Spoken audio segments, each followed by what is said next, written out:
Okay, everybody, welcome back to Microsoft Flight Simulator 2024. Today we are in the new Taog's Hangar, HH-65, or the AS365, the Eurocopter, Airbus, Dolphin, Dolphin, and a couple of different variants, and we're going to go over both of them today. So quickly, we'll do a pre-flight first. We have blade socks here. You can click any blade, get those off. Down here we have the pitot covers, and here on the back we have the engine covers. There's more stuff that you can look out outside, but that's all you need to get started and running and everything operational. So now we're going to click Shift C and put us inside the cabin.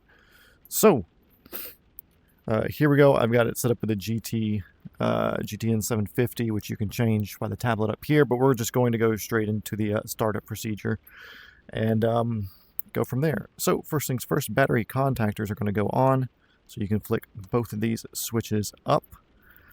Next thing, we're going to want our generators on, so you can click those. They'll hit the reset button, and then they will level themselves out. I'm going to go ahead and hit reset on everything that I can. There we go, that's off. We don't need the electric pump on here. You can see our pedals and stuff aren't moving yet, so that's not going to be an issue yet. As soon as we start getting power, that will be a thing. Here, the fuel is already on and working. We do not need to touch anything with the fuel. That's different than the other version, which we'll show that once we get into that itself. Anything else up here we need? If you want to let people know, you can click your anti-position lights, anti-collision lights on, and nothing else over here is required for the start. There's a remove before flight pin here for your landing gear you can get rid of. And other than that, other than turning these on in a minute, you're pretty much good to go. So now I'm going to switch from my VR controller to my mouse. If you have buttons and switches set up where you have two separate starter switches and throttles, you can. I do not have that with my peripherals, so we're going to have to do this by hand. So here's the tricky part, if you want to call that. I'm going to roll each throttle up to about 15%, which that's where you would put them if you were starting. There we go. Let's get my hand on this one here. There we go.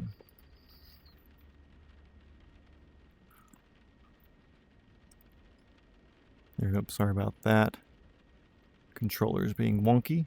And now we're going to click and hold the start button, which is this button here on the back of the throttle or the engine levers. So click and hold, and it's going to start spinning up. We'll see gauges starting to move, most notably the NG and temperatures here on those vertical gauges.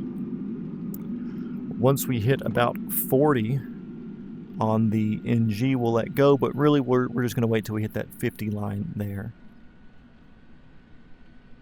And a little bit more, and it should be good. Okay, there's at least 40. Now this one's good to start. We'll do the same thing. Click and hold the starter button. The other engine will start to light off.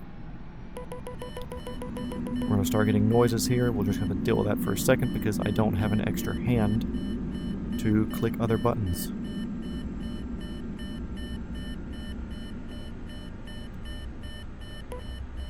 And also you can see all of our pedals and collectives are starting to work now as we have hydraulic pressure.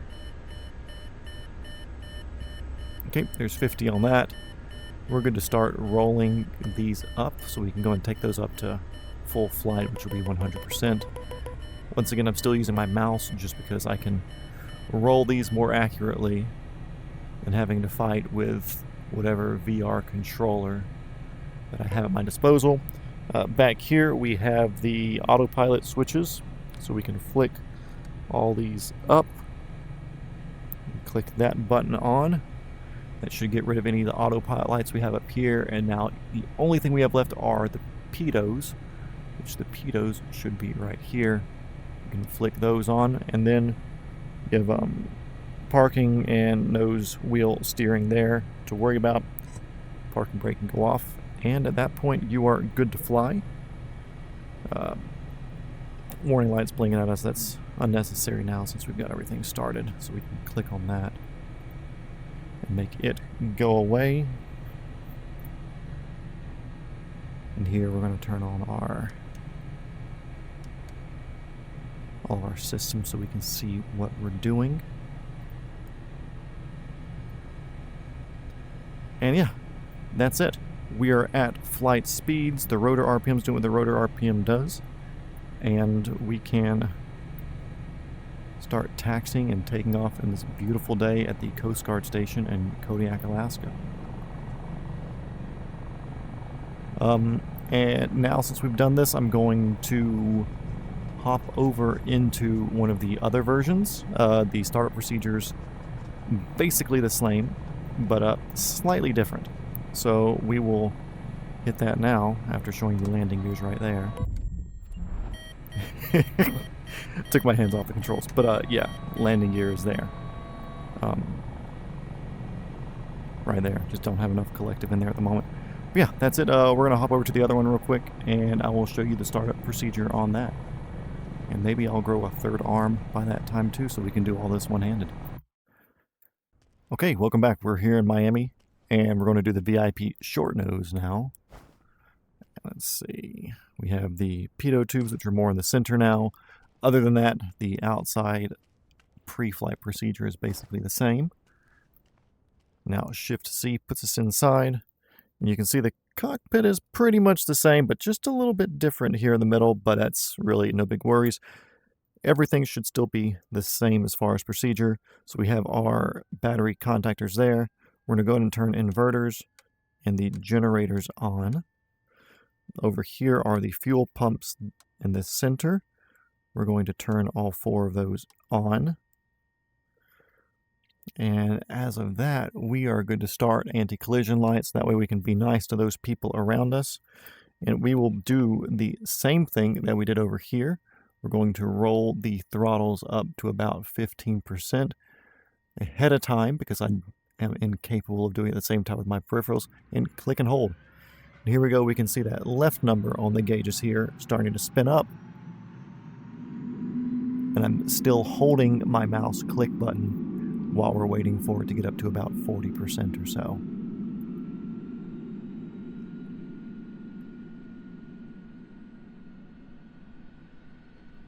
Okay, there's 40. Coming over here to engine number 2, click hold.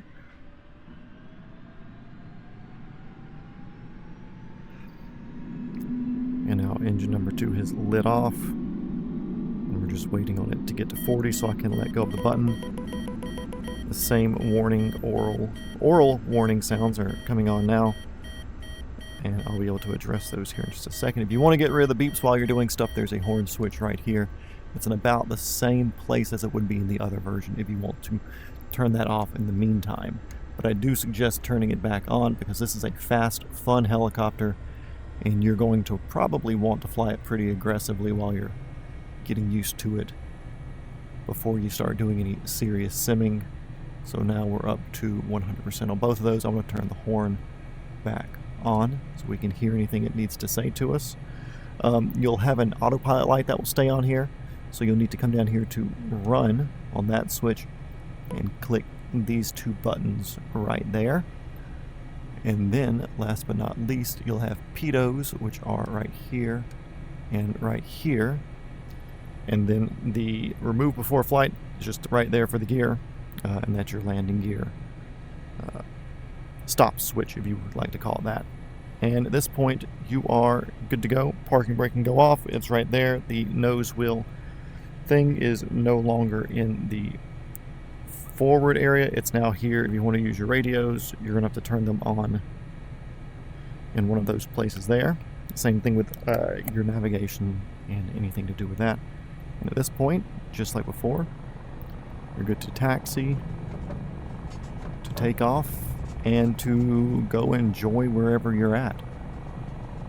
Don't forget, once you start moving, you can pick up the gear. It does still fly fast with the gear down, but if you have retractable gear, why not use it? Look at that. Beautiful looking helicopter. Very, very good job by Taog's Hangar. And if cool retractable gear, well modeled, and I say well modeled not lightly at all. This is an extremely well done DLC that you can get. And it's pricey, but you get a lot of models, you get a lot of variant. You have functional winches, fire systems, everything that you could possibly want to do with a helicopter, with the exception of actually making a mission hub, you can do here.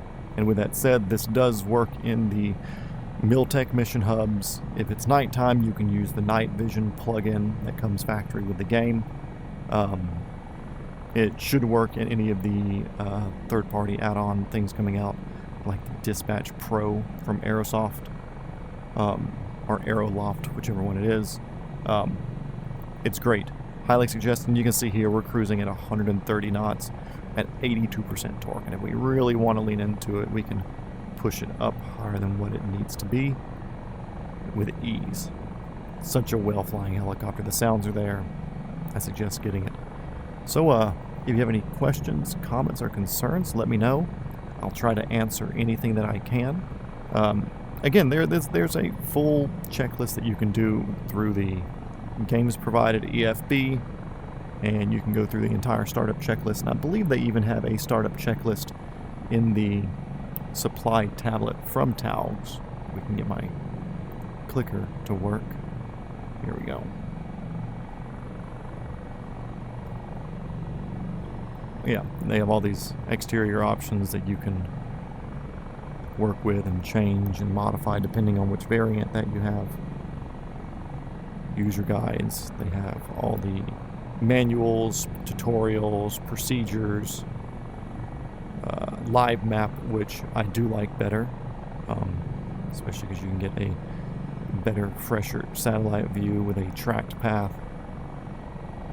It's fantastic, and it does have autopilot and everything as well. That's not my forte. I'm not going to teach you how to use autopilot. I am just your lowly Freudian slip. I'm just your lowly VFR helicopter pilot for real life. But yeah, questions, comments, concerns, let me know. I'll answer anything that I can. Great helicopters. If you're concerned about the price to play, don't be. They're fantastic, and I think that no matter what you do getting this, you will have a good time. It has a lot of cool aerodynamic things modeled that others don't, such as Vortex Ring State, which none of the other helicopters in the game really have modeled. And you can settle with power with these things, so that's something that you do have to look out for. And everybody online in the Discord seems to be extremely happy. And any little issues that people are finding are getting addressed by the team immediately, so purchase with confidence. It's a great model. So yeah, thank you everybody for watching. Have a good one. See you later.